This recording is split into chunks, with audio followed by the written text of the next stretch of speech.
Burnout does not always look like failure. Sometimes it looks like success.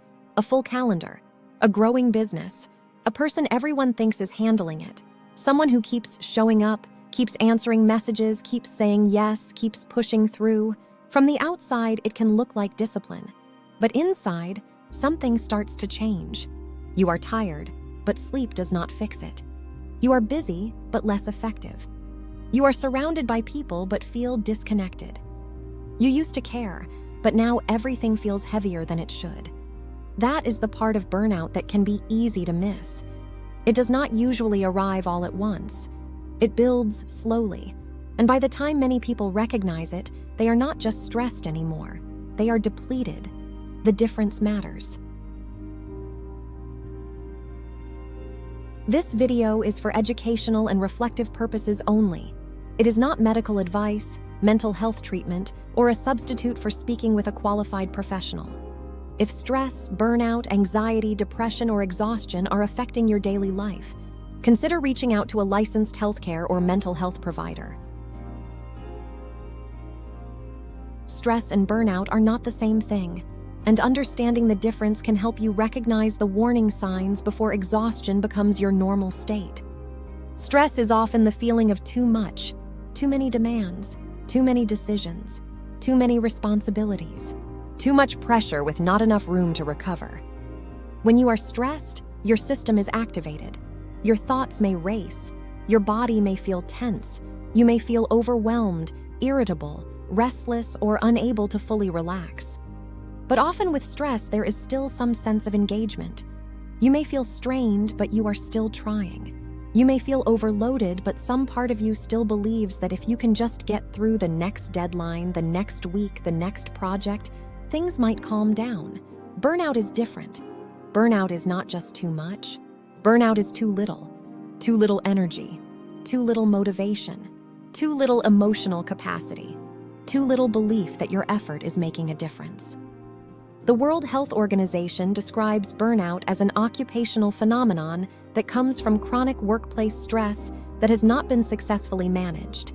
It is marked by exhaustion, mental distance, or cynicism toward work, and reduced professional effectiveness.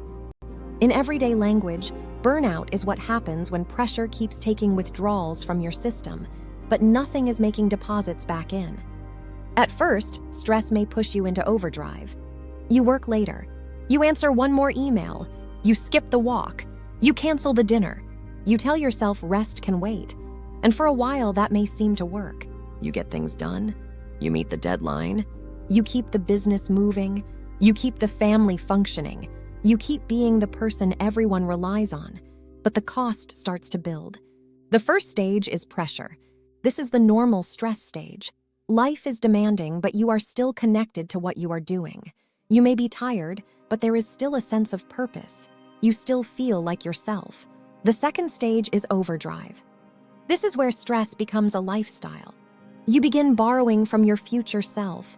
You cut sleep short. You work through meals. You stop doing the things that make you feel human because they do not feel productive enough. You may even get praised for this stage.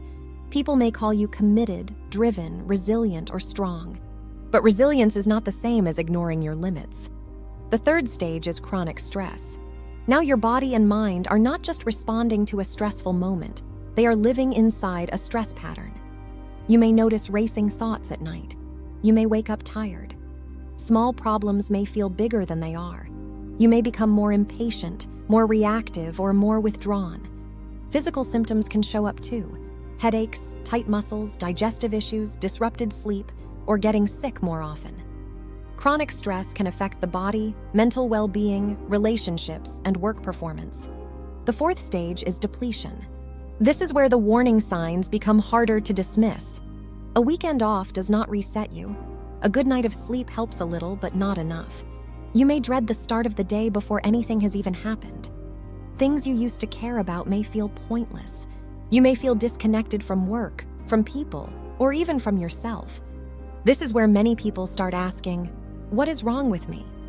But the better question may be, what has been draining me for too long without enough recovery? The fifth stage is burnout. Burnout is not just exhaustion.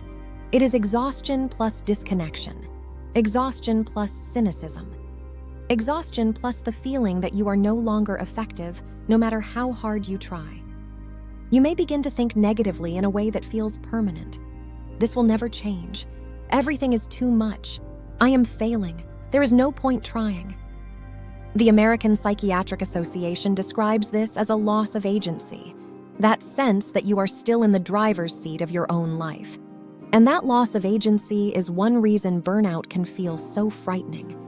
It does not just make you tired, it makes your world feel smaller. Work becomes the center of everything. Recovery becomes something you postpone. Relationships become another demand. Hobbies disappear. Your identity gets tied to output. And eventually, you may not know who you are when you are not producing. That is why life outside work is not optional. It is not just a nice extra. It is part of recovery. A person cannot be emotionally healthy if their entire life is built around performance. We need places where we are not measured. We need relationships where we are not useful, just loved. We need activities that do not become content, achievement, income, or optimization. We need walks that are just walks, meals that are just meals, conversations that are not networking, hobbies we are allowed to be bad at. Burnout thrives when life becomes one-dimensional. Recovery begins when life becomes human again. So what actually helps? The first step is to name what is happening. Ask yourself, am I stressed or am I depleted? If you are stressed, you may need relief and regulation. That might mean movement, breathing, a real break, better sleep, a conversation with someone you trust, or reducing the pressure for a period of time. But if you are burned out, rest alone may not be enough. Burnout usually requires changing the pattern that created the depletion in the first place. Texas Health makes this distinction clearly. Stress can often improve with rest, while burnout typically requires deeper change and sometimes professional support. The second step is to rebuild boundaries. Boundaries are not about being selfish. They are about protecting the conditions that allow you to keep going. A boundary might sound like, I do not answer work messages after a certain time. I need one evening a week with no obligations. I cannot take that on right now. This deadline is not realistic without changing the scope. I need help.